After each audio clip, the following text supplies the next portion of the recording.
अरे जब दुनिया की कोर्ट में मुवक्किल और वकील की अलग अलग बात फंसा देती है, तो कुदरत की अदालत में इमाम का अकीदा अलग है, मुक्तदी का अकीदा अलग है। बोलो तुम्हारी नमाज को बचाएगा कि फंसाएगा?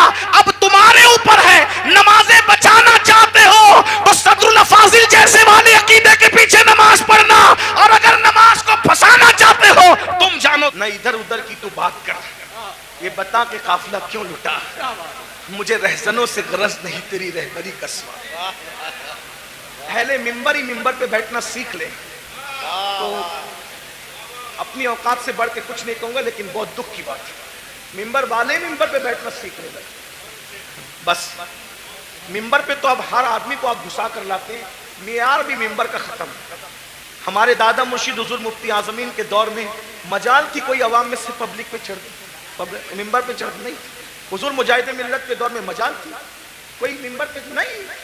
यहाँ तो हाल यह है कि बस कोई मियार ही नहीं। इन्ना लिल्लाहि अल्लाह रहम करे। एक दो बात सुने, बात खत्म कर। हारून रशीद जैसा बादशाह, वो सिर्फ करोड़पति अरबपति फैक्ट्री और जो है वो कारखानों का मालिक नहीं था, मुरादाबादी बर्तनों की फैक्ट्री उसकी नहीं थी, बल्कि वो इतना बड़ा बादशाह था कि वो बादलों को कहता था, बादलों को, ए बादलों जहां चाहो बरस जाओ, जहां चाहो बरस जाओ, तुम जहां बरसोगे मेरी ही हुकूमत होगी। इतना बड़ा हुकूमत का मालिक वो हारून रशीद। हज के लिए जब निकला ना वो, ये सब लोग जो डिंग डांग करते हैं ना, ये दुनिया के हुक्मरान, उसके सामने कुछ भी नहीं है। ये 25 लोग हैं, मैं किसी का नाम नहीं ले रहा हूं, ये बच्चे हैं।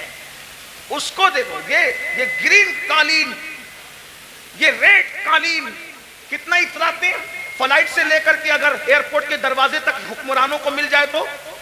हारून रशीद, गौर कीजिए, तारीख है, तारीख। कितना मालदार होगा वो बादशाह कि बगदाद से जब हज को चला है तो बगदाद शरीफ से लेके मक्का शरीफ तक उसके लिए कालीन बिछाया गया। गौर करें, इतना मालदार आपके मुरादाबाद में अपने इंडिया में कोई नहीं होगा। इंडिया में क्या, सऊदी में भी कोई नहीं होगा, बर्तानिया और अमेरिका में भी कोई नहीं होगा। आप घमंड मत कीजिए, हमसे मालदार लोग गुजर चुके हैं। उसका हज कितना कर्रो फर वाला था, कितना कर्रो फर वाला था। मैं अभी आपको बहुत करंट लगने वाली गुफ्तगू करूंगा। हारून रशीद की बेअदबी नहीं कर रहा हूं, लेकिन इबरत के लिए बता रहा हूं, तवज्जो करना। इतना बड़ा कर्रो फर वाला आदमी मक्के शरीफ तक तालीम बिछा उसके लिए कि कई बादशाह का पैर जमीन पे न पड़े। रस्ते में उसको मिल गया अहलुल बैत का दीवाना, जिसे दुनिया कहती है बहलूल दाना। वो दीवाना मिला बहलूल। ओ बहलूल ने कहा, ओ हारून किधर जा रहा है? तो दीवाना ही था। सब लोग उसको खलीफा, बादशाह, अड़गम जड़गम कहते थे, लेकिन दीवाना। दीवाने लोग किसी को खातिर में नहीं लाते, और जो खातिर में लाते वो दीवाने नहीं होते हैं। याद रखना, जो खातिर में लाते वो दीवाने नहीं होते, जो दीवाने होते किसी को खातिर। भाई तू वजीर होगा अपने घर का, मैं तो दीवाना हूं। तू बादशाह होगा अपने घर का, मैं तो दीवाना हूं। मेरे भाई, दुनिया का दीवाना किसी को खातिर में नहीं लाता। तुम कैसे आशिके रसूल हो कि तुम लोगों को खातिर में लाने लगे हो? इश्क की एक्टिंग तो नहीं कर रहे हो। जो आशिक होगा दौलत को भी खातिर में नहीं लाता, दौलतमंदों को भी नहीं लाता, बादशाही को भी नहीं लाता, बादशाहों को भी नहीं लाता। उसके नजदीक कोई कुछ नहीं है, उसके नजदीक सिर्फ महबूब महबूब है, बस महबूब महबूब है। हमें महबूब से प्यार ही कितना है भाइयों। बहरहाल दूर ना निकले बात। ओ हारून किधर जा रहा है? बादशाह को छेड़ा उसने, बहलूल ने। हारून ने कहा, हज को जा रहा हूं। अच्छा, लोगों का खून पी के हज को जा रहा है? बहुत खून पिए लोग है ना, आप भी बहुत खून पियो। बहन का खून पिया, हिस्सा दबाया, हज को जा रहे हो हैं? हाजी साहब हज को जा रहे हैं, कहां? बहन का हिस्सा मार के। वाह भाई वाह, क्या हज है? भाई का हिस्सा दबा के हाजी साहब हज को जा रहे हैं, मस्जिद बना रहे, पूरी मस्जिद बनाई। स्टेज से ऐलान हुआ, मुखय्यरे कौम व मिल्लत, इन्होंने मस्जिद बनाई, इनके लिए अल्लाह ने महल बनाया। पता चला कि भाई का हक अभी तक नहीं दिया। मस्जिद बनाना फर्ज न था, भाई का हिस्सा देना फर्ज था, है ना? हर साल हज करना फर्ज न था, बहन का हिस्सा देना फर्ज था। दबा रहे हो, खूब दबा रहे हो, दबा लो, खून चूस रहे हो। खून पीने वालों, ओ लोगों का खून पीने वालों, खून पी रहे हो। मेरे मुर्शिद हुजूर गौस पाक कहते थे, दिन भर रमजान शरीफ में पानी नहीं पीते, शरबत नहीं पीते, खाना नहीं खाते, और इफ्तार करते हो तो लोगों के खून से करते। आप में की भी बहुत सारे लोग खून से इफ्तार करते, खून से। रूह अफ़ज़ा नहीं पीते, खून पीते हो, खून खून पीते हो। खजूर नहीं खाते, मक्के मदीने मुनव्वरा की, खून से इफ्तार करते हो। वो कैसे? सबके हाथ में खजूर तो नजर आती है, मगर वो खजूर नहीं होती, वो खून होता है। क्यों? अगर आपने झूठ बोलकर किसी को धोखा देके माल कमाया था और उससे खजूर खरीदी थी, दिखने को तो खजूर थी, मगर वो लोगों का खून था। किसी का कर्जा लेके हड़प कर लिया था, उससे इफ्तार का दस्तरखान सजाया था, देखने को तो वो फल फ्रूट और रूह अफ़ज़ा थे, मगर वो लोगों का खून था। कब तक लोगों के खून से इफ्तारी करोगे? कब तक लोगों के खून से इफ्तारी करोगे? भूखे प्यासे रहने के सिवा कुछ नहीं मिलने वाला। गौस पाक फरमाते थे, लोगों के खून से इफ्तारी करते। हराम माल से इफ्तार करने वाले, तू लोगों के खून से इफ्तारी करता है। सूद से इफ्तारी करने वाले लोगों के खून से इफ्तारी करता है।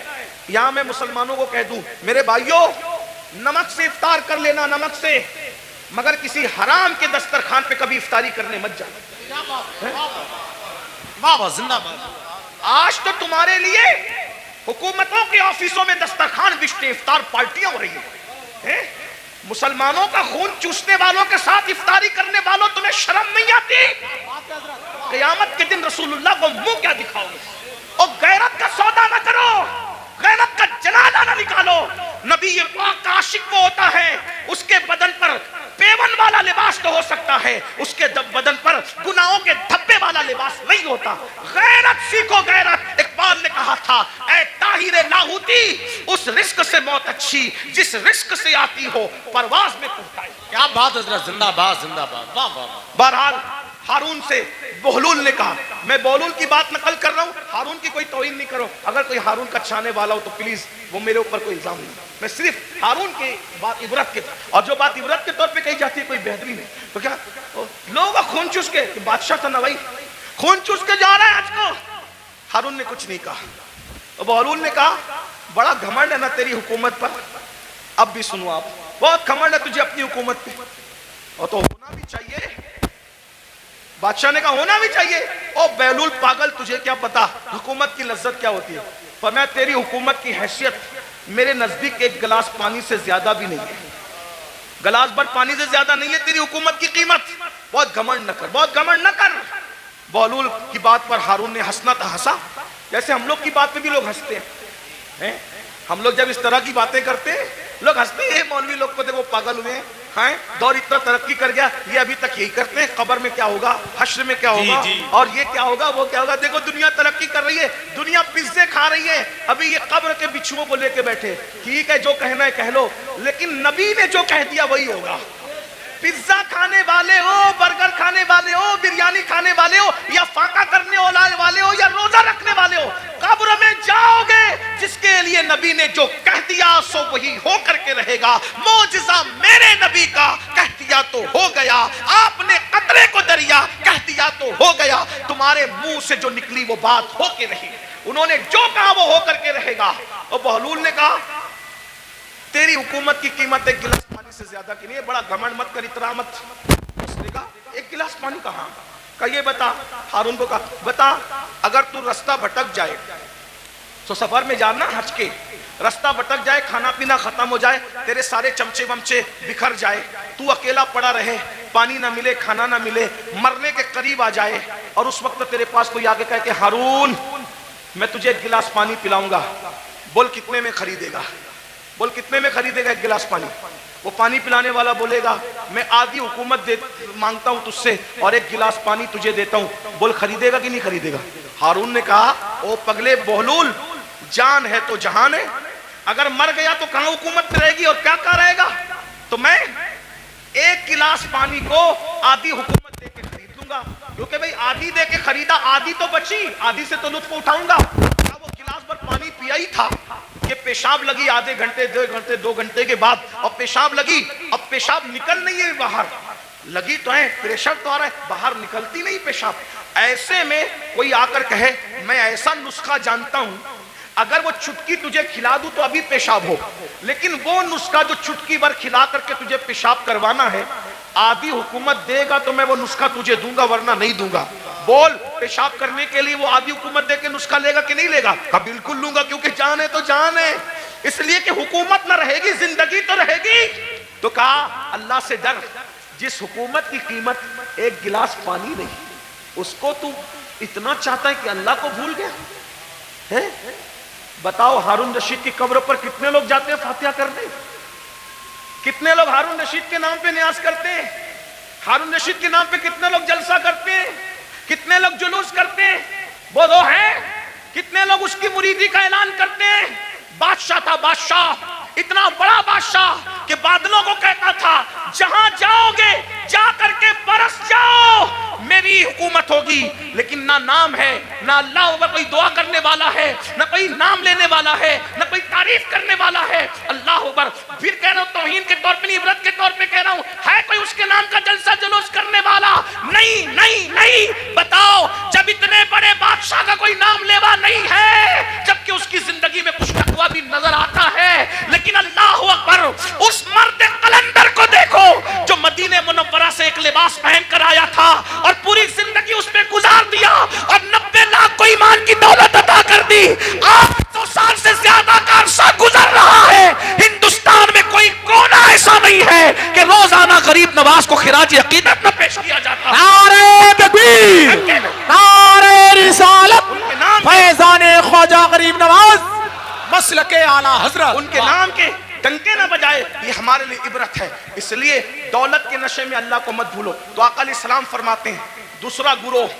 जो अपनी कब्र से निकलेगा तो उनका हाल क्या होगा? वो पागलों जैसे दिखेंगे, पागल नहीं होंगे, आसिफ ज़दा दिखेंगे। और आखिरी बात इस उन्वान की, आका फरमाते तीसरा ग्रुप जब अपनी कब्र से निकलेगा तो वो जर्रे बेमिकदार से भी कम होगा। एक तो जर्रा होता है और जर्रे में जर्रे बेमिकदार से भी कम होगा।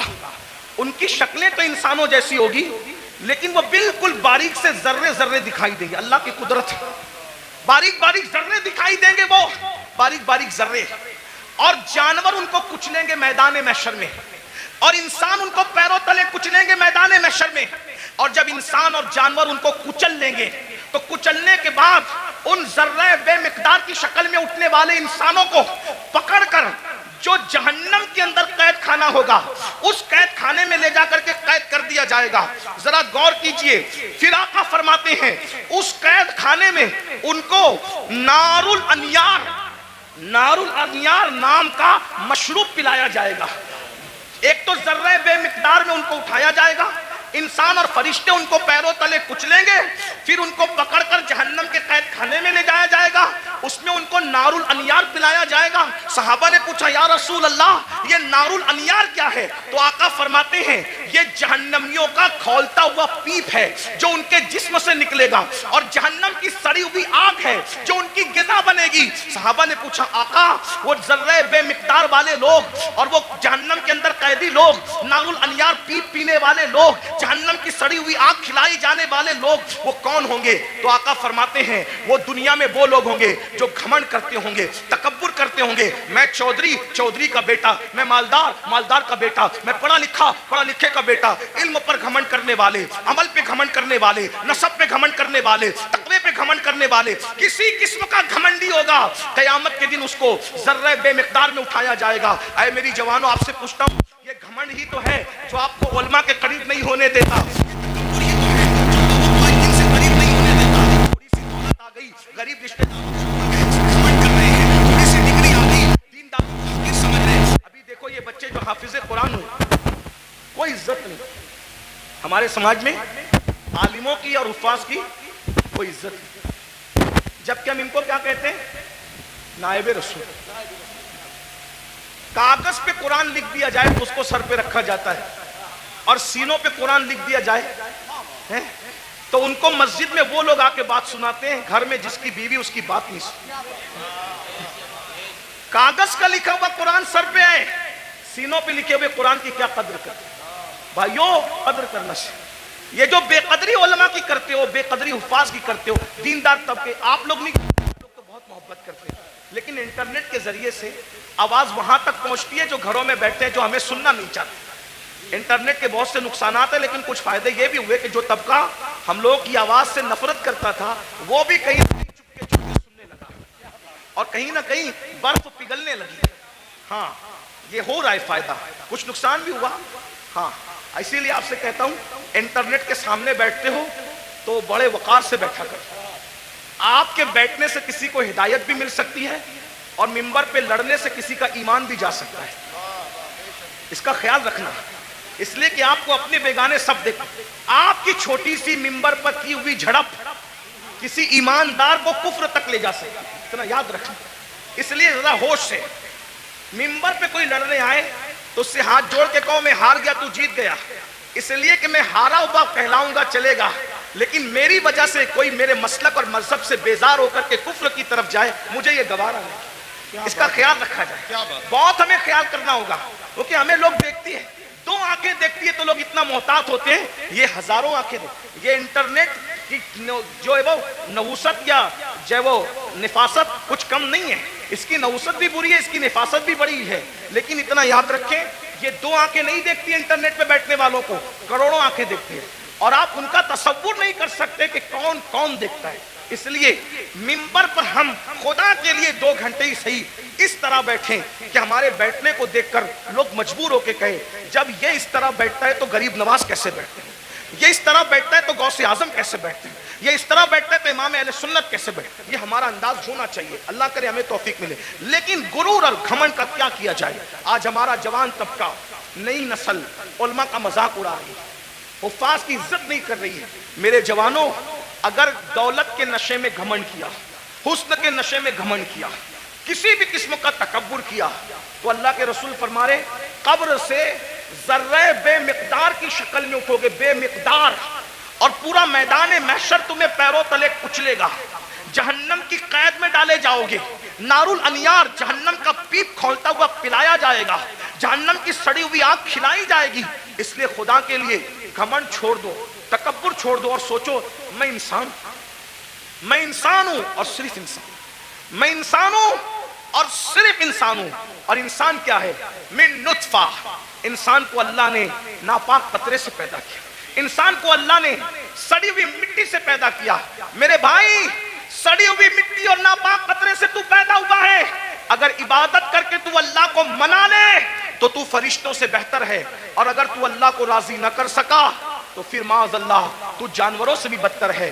जो आखिरी बात कहने के लिए कहा था वो आखिरी बात यह है, इमाम गजाली के उस्ताद थे, इमाम गजाली के उस्ताद, गजाली जैसी हस्ती जिसने 500 से ज्यादा उस दौर में किताब लिखी, आज से 900 साल पहले, और उनकी किताबें आज भी दुनिया में मौजूद है। तो इमाम गजाली के उस्ताद थे, उनके सामने एक नौजवान छोकरा लड़का अकड़ के चल रहा था। कुरान कहता है वला तमशी फिल अर्दी मरहा, जमीन पे अकड़ के मत चलो, अकड़ के मत चलो। आजकल के लड़के बाइक पे बैठते हैं, थोड़ा जिम विम करके बाजू बना लिए हैं, तो वो बाजुओं पर फूल पत्तियां पता नहीं क्या क्या बना लेते हैं, ये हराम है, हराम। अल्लाह के रसूल अलैहि सलाम ने फरमाया, गूंदने वालों पर और गुंदवाने वालों पर, दोनों पर अल्लाह की लानत। हाँ, ये गूंदने गुंदाने का सिलसिला पहले इस्लाम के दुश्मन लोग करते थे, हमारा काम नहीं है। गूंदना गुंदवाना हमारा काम नहीं। हमारे बाजुओं पर निशान नहीं होते, हमारे चेहरों पर सजदों के निशान होते हैं, और वो भी काले निशान नहीं, अनवार के निशान होते हैं, चमक होती है। सीमाहुम फी वुजूहिम मिन असरिस सुजूद, चेहरे चमकते हैं। जिम करो, मजबूत बनो, ताकतवर बनो। मैं तो कहता हूं हमारा मजहब ताकतवर लोगों का मजहब, हमारे कमजोर लोग हैं ही नहीं।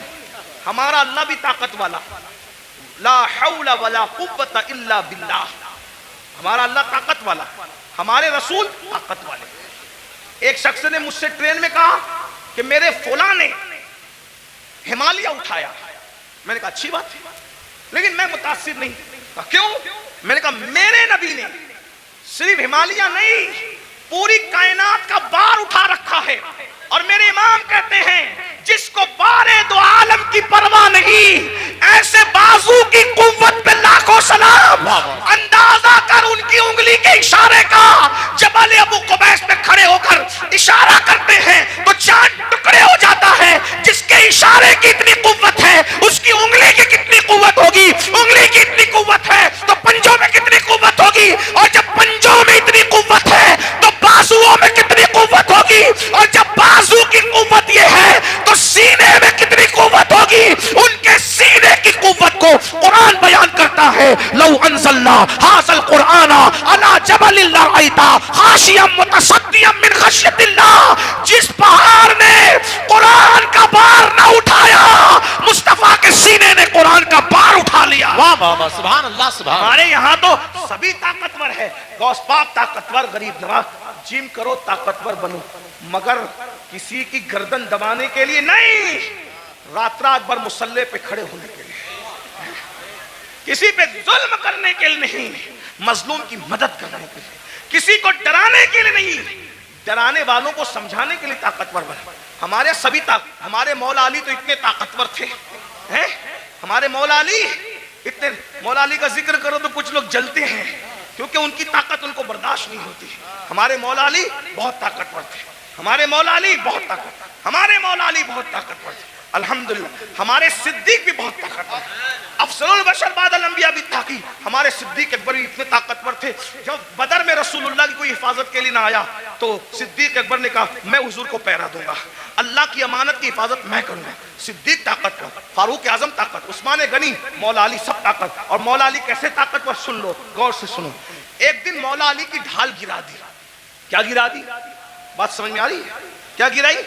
ढाल। ढाल किसको कहते हैं? अब तो सीरियल देख के आप लोग हमसे ज्यादा समझ गए कि ढाल, पहले समझाना पड़ता था, अभी नहीं, अब सबको पता है ढाल क्या है, तलवार क्या है, और मैमना क्या है, मसरा क्या है, कल्ब क्या है, मुकद्दमतुल जैश क्या है, सब सीख लिया है। चलो कुछ तो सीखा, हमसे ना सीखा, किसी से तो सीखा, लेकिन बहरहाल ढाल, ढाल समझते हैं ना, जिस पे वार रोका जाता है। मरहब ने मेरे मौला की ढाल पे वार किया और ढाल दो टुकड़े कर दी। मेरे मौला को आया गुस्सा, और तूने मेरी ढाल काटी और ढाल तोड़ी, अब मैं तुझे सजा क्या देता हूं? मेरी ढाल काट के ये न समझना कि मैं पलट कर जाऊंगा, क्योंकि अली कहते ही उसको है जो पलट कर न जाए। अली का नाम था हैदरे कर्रार, पलट कर भागने वाला नहीं, पलट पलट कर हमला करने वाला।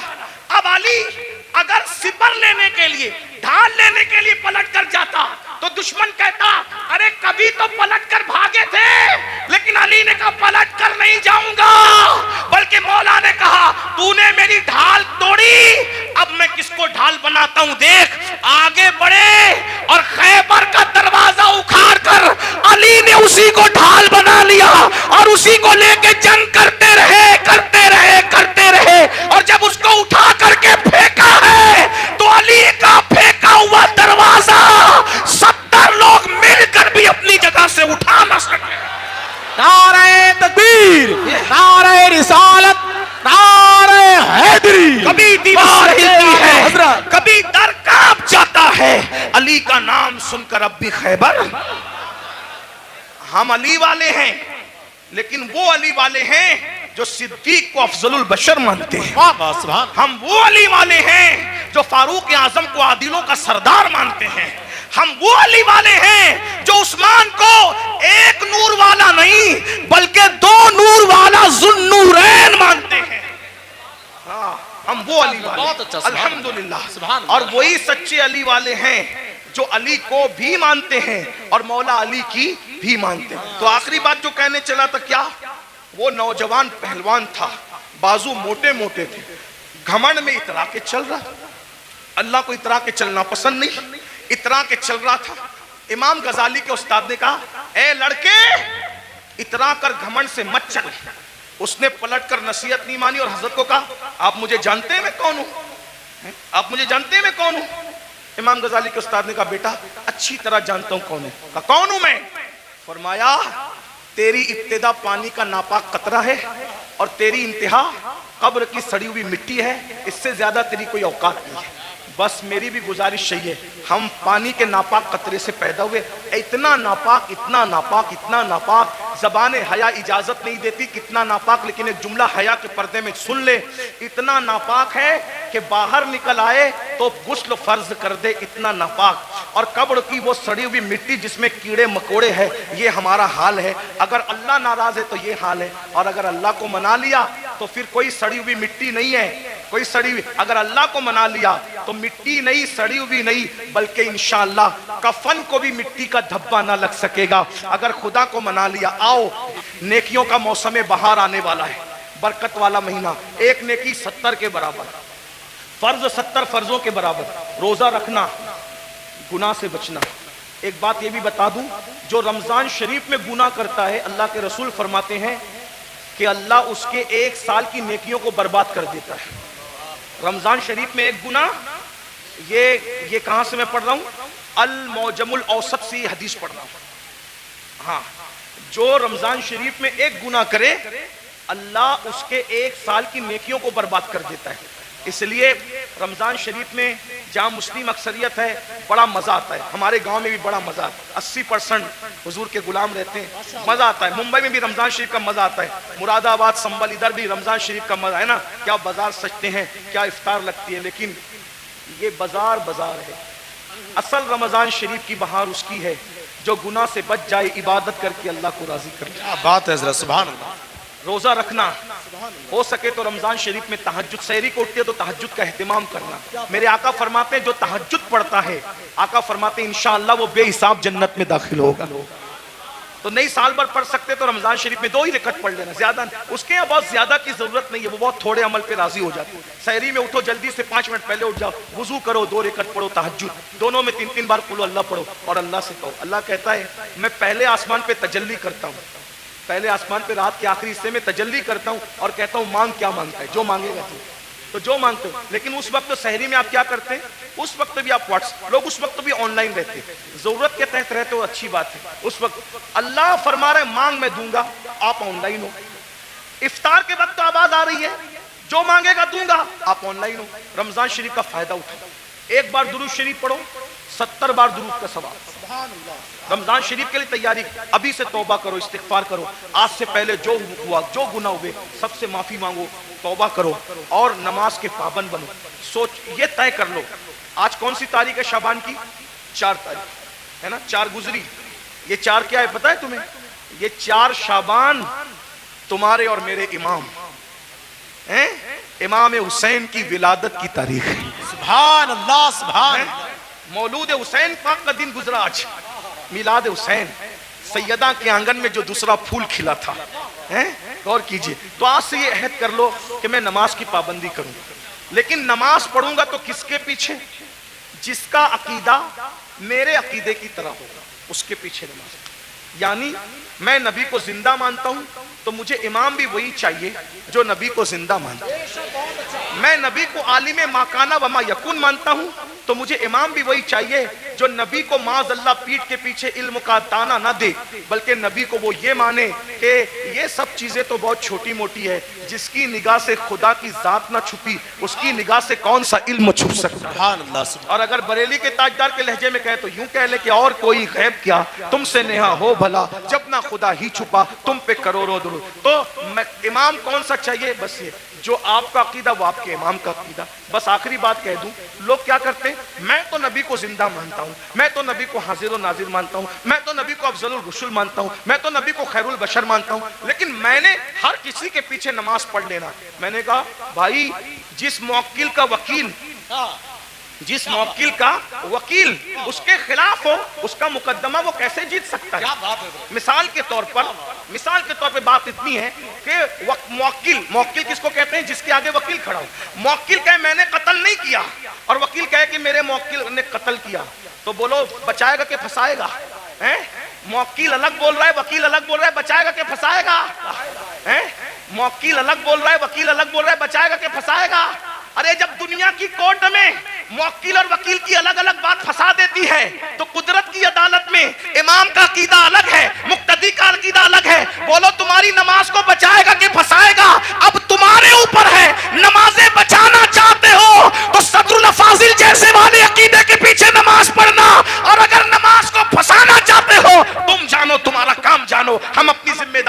कर चुके। अल्लाह दौरान गुफ्तगू अगर कोई गलती हो तो हमें माफ करे। अस्तगफिरुल्लाह व मा अलैना इल्लल बलाग। अस्सलामु अलैकुम व रहमतुल्लाह।